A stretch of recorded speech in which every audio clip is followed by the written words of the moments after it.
10 years ago, on a Tuesday morning, I conducted a parachute jump at Fort Bragg, North Carolina. It was a routine training jump, like many more I'd done since I became a paratrooper 27 years before. We went down to the airfield early because this is the Army and you always go early. You do some routine refresher training and then you go to put on your parachute. And a buddy helps you and you put on the T-10 parachute and you're very careful now. You put the straps, particularly the leg straps, because they go between your legs. And then you put on your reserve and then you put on your heavy rucksack, and then a jump master comes. And he's an experienced NCO in parachute operations. He checks you out, he grabs your adjusting straps, and he tightens everything so that your chest is crushed, your shoulders are crushed down, and of course, he's tightened so your voice goes up a couple octaves as well. Then you sit down and you wait a little while because this is the Army. Then you load the aircraft and then you stand up and you get on and you kind of load lumber to the aircraft like this in a line of people, and you sit down on canvas seats on either side of the aircraft and you wait a little bit longer because this is the Air Force teaching the Army how to wait. Then you take off. And it's painful enough now, and I think it's designed this way. It's painful enough so you want to jump. You didn't really want to jump, but you want out. So you get in the aircraft, you're flying along, and at 20 minutes out, these jump masters start giving you commands. They give 20 minutes, that's a time warning. You sit there, okay. Then they give you 10 minutes, and of course you're responding with all of these, and that's to boost everybody's confidence, to show that you're not scared. Then they give you, get ready. Then they go, outboard personnel, stand up. If you're an outboard personnel, you stand up. If you're an inboard personnel, stand up. And then you hook up, and you hook up your static line. And at that point, you think, hey, guess what? I'm probably going to jump. There's no way to get out of this at this point. You go through some additional checks, and then they open the door. And this was that Tuesday morning in September, and it was pretty nice outside, so nice air comes flowing in. The jump masters start to check the door. And then when it's time to go, a green light goes, and the jump master goes, go. The first guy goes, and you're just in line, and you just kind of lumber to the door. Jump is a misnomer. You fall. You fall outside the door. You're caught in the slipstream, but the first thing you do is you lock into a tight body position. Head down on your chest, your arms extended, put over your reserve parachute. You do that because 27 years before, an airborne sergeant had taught me to do that. I have no idea whether it makes any difference, but he seemed to make sense. And I wasn't going to test the hypothesis that he'd be wrong. And then you wait for the opening shock for your parachute to open. If you don't get an opening shock, you don't get a parachute, you get a whole new problem set. But typically you do. Typically it opens. And of course, that's if your leg straps aren't set right at that point, you get another little thrill. Boom. So then you look around. You're under academy, you say, this is good. Now you prepare for the inevitable. You are going to hit the ground. You cannot delay that much. And you really can't decide where you hit very much because they pretend you can steer, but you're being delivered. So you look around where you're going to land, you try to make yourself ready, and then as you get close, you lower your rucksack below you on a lowering line so that it's not on you when you land, and you prepare to do a parachute landing fall. Now the Army teaches you to do 5 points of performance. The toes of your feet, your calves, your thighs, your buttocks, and your push-up muscle. And it's this elegant little land, twist, and roll, and that's not going to hurt. In 30-some years of jumping, I never did one. I always landed like a watermelon out of a third-floor window. And as soon as I hit, the first thing I did is I'd see if I'd broken anything I needed. I'd shake my head, and I'd ask myself the eternal question, why didn't I go into banking? And I'd look around, and then I'd see another paratrooper, a young guy or girl, and they'd have pulled out their M4 carbine, and they'd be picking up their equipment. They'd be doing everything that we had taught them. And I realized that if they had to go into combat, they would do what we had taught them, and they would follow leaders. And I realized that if they came out of combat, it would be because we led them well. And I was hooked again on the importance of what I did. So now I do that Tuesday morning jump, but it's not any jump. That was September 11th, 2001. And when we took off from the airfield, America was at peace. When we landed on the drop zone, everything had changed. And what we thought about the possibility of those young soldiers going into combat as being theoretical was now very, very real. And leadership seemed important. But things had changed. I was a 46-year-old brigadier general. I'd been successful, but things changed so much that I was going to have to make some significant changes, and on that morning I didn't know it. I was raised with traditional stories of leadership, Robert E. Lee, John Buford at Gettysburg. And I also was raised with personal examples of leadership. This was my father in Vietnam. And I was raised to believe that soldiers were strong and wise and brave and faithful. They didn't lie, cheat, steal, or abandon their comrades. And I still believe real leaders are like that. But in my first 25 years of career, I'd had a bunch of different experiences. One of my first battalion commanders, I worked in his battalion for 18 months, and the only conversation he ever had with Lieutenant McChrystal was at mile 18 of a 25-mile road march, and he chewed my ass for about 40 seconds. And I'm not sure that was real interaction. But then a couple years later, when I was a company commander, I went out to the National Training Center, and we did an operation, and my company did a dawn attack. You know, the classic dawn attack. You prepare all night, move to the line of departure, and I had an armored organization at that point. We moved forward, and we get wiped out. I mean, wiped out immediately. The enemy didn't break a sweat doing it.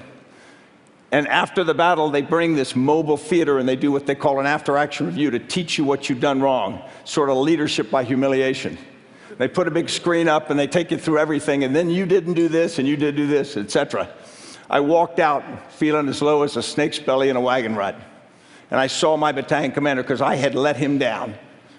And I went up to apologize to him, and he said, "Stanley, I thought you did great." And in one sentence, he lifted me, put me back on my feet, and taught me that leaders can let you fail and yet not let you be a failure. When 9/11 came, 46-year-old Brigadier General McChrystal sees a whole new world. First, the things that are obvious that you're familiar with. The environment changed, the speed, the scrutiny, the sensitivity of everything now is so fast, sometimes it evolves faster than people have time to really reflect on it. But everything we do is in a different context. More importantly, the force that I led was spread over more than 20 countries. And instead of being able to get all the key leaders for a decision together in a single room and look them in the eye and build their confidence and get trust from them, I'm now leading a force that's dispersed. And I've got to use other techniques.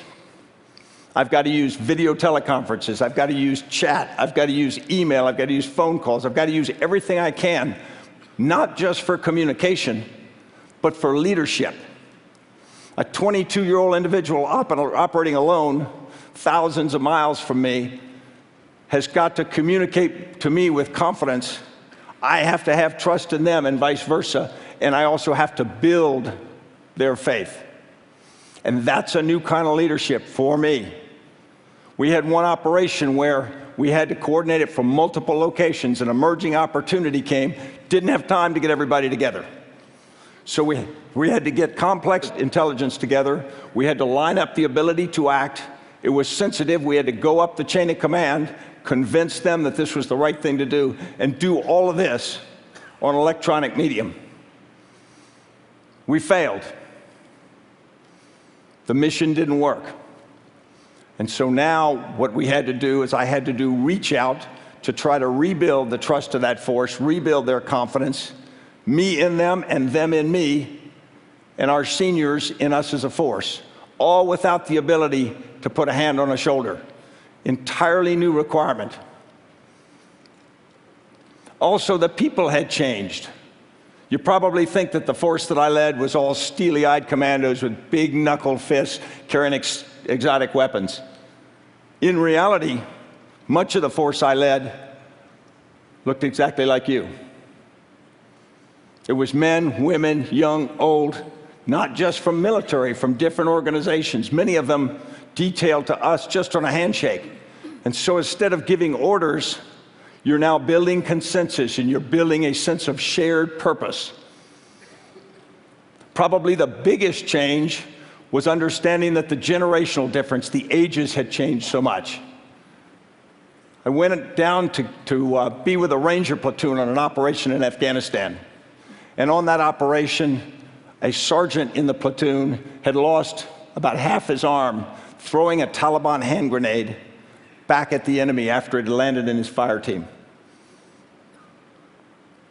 We talked about the operation, and then at the end I did what I often do with a force like that. I asked, where were you on 9/11? And one young Ranger in the back, his hair's tousled and his face is red and windblown from being in combat in the cold Afghan wind.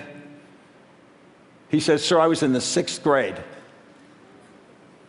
And it reminded me that we're operating a force that must have shared purpose and shared consciousness, and yet he has different experiences, in many cases a different vocabulary, a completely different skill set in terms of digital media than I do and to many of the other senior leaders. And yet we need to have that shared sense. It also produced something which I call an inversion of expertise, because we had so many changes at the lower levels in technology and tactics and whatnot, that suddenly the things that we grew up doing wasn't what the force was doing anymore. So how does a leader stay credible and legitimate when they haven't done what the people you're leading are doing? And it's a brand new leadership challenge, and it forced me to become a lot more transparent, a lot more willing to listen, a lot more willing to be reverse mentored from lower. And yet, you're not all in one room. Then another thing, there's an effect on you and on your leaders. There's an impact. It's cumulative. You don't reset or recharge your battery every time. I stood in front of a screen one night in Iraq with one of my senior officers, and we watched a firefight from one of our forces. And I remembered his son was in our force. And I said, John, where's your son? And how is he? And he said, sir, he's fine, thanks for asking. I said, where is he now? And he pointed at the screen. He says, he's in that firefight. Think about watching your brother, father, daughter, son, wife in a firefight in real time, and you can't do anything about it. Think about knowing that over time. And it's a new cumulative pressure on leaders, and you have to watch and take care of each other. I probably learned the most about relationships. I learned that they are the sinew which hold the force together. Every morning, I grew up much of my career in the Ranger Regiment. And every morning in the Ranger Regiment, every Ranger, and there are more than 2,000 of them, says a 6-stanza Ranger creed. And you may know one line of it. It says, I'll never leave a fallen comrade to fall into the hands of the enemy. And it's not a mindless mantra, and it's not a poem. It's a promise. Every Ranger promises every other Ranger, no matter what happens, no matter what it costs me, if you need me, I'm coming. And every Ranger gets that same promise from every other Ranger. Think about it, it's extraordinarily powerful. It's probably more powerful than marriage vows. And they've lived up to it, which gives it special power. And so the organizational relationship that bonds them is just amazing. And I learned personal relationships were more important than ever. We were in a difficult operation in Afghanistan in 2007, and an old friend of mine that I had spent many years, various points in my career with, godfather to one of their kids, he sent me a note just in an envelope that had a quote from Sherman to Grant that said, I knew if I ever got in a tight spot that you would come, if alive. And having that kind of relationship for me turned out to be critical at many points in my career, and I learned that you have to give that in this environment because it's tough. That was my journey. I hope it's not over. I came to believe that a leader isn't good because they're right. They're good because they're willing to learn and to trust. This isn't easy stuff. It's not like that electronic abs machine where 15 minutes a month you get washboard abs. And it isn't always fair. You can get knocked down and it hurts. And it leaves scars. But if you're a leader, the people you've counted on will help you up. And if you're a leader, the people who count on you need you on your feet. Thank you.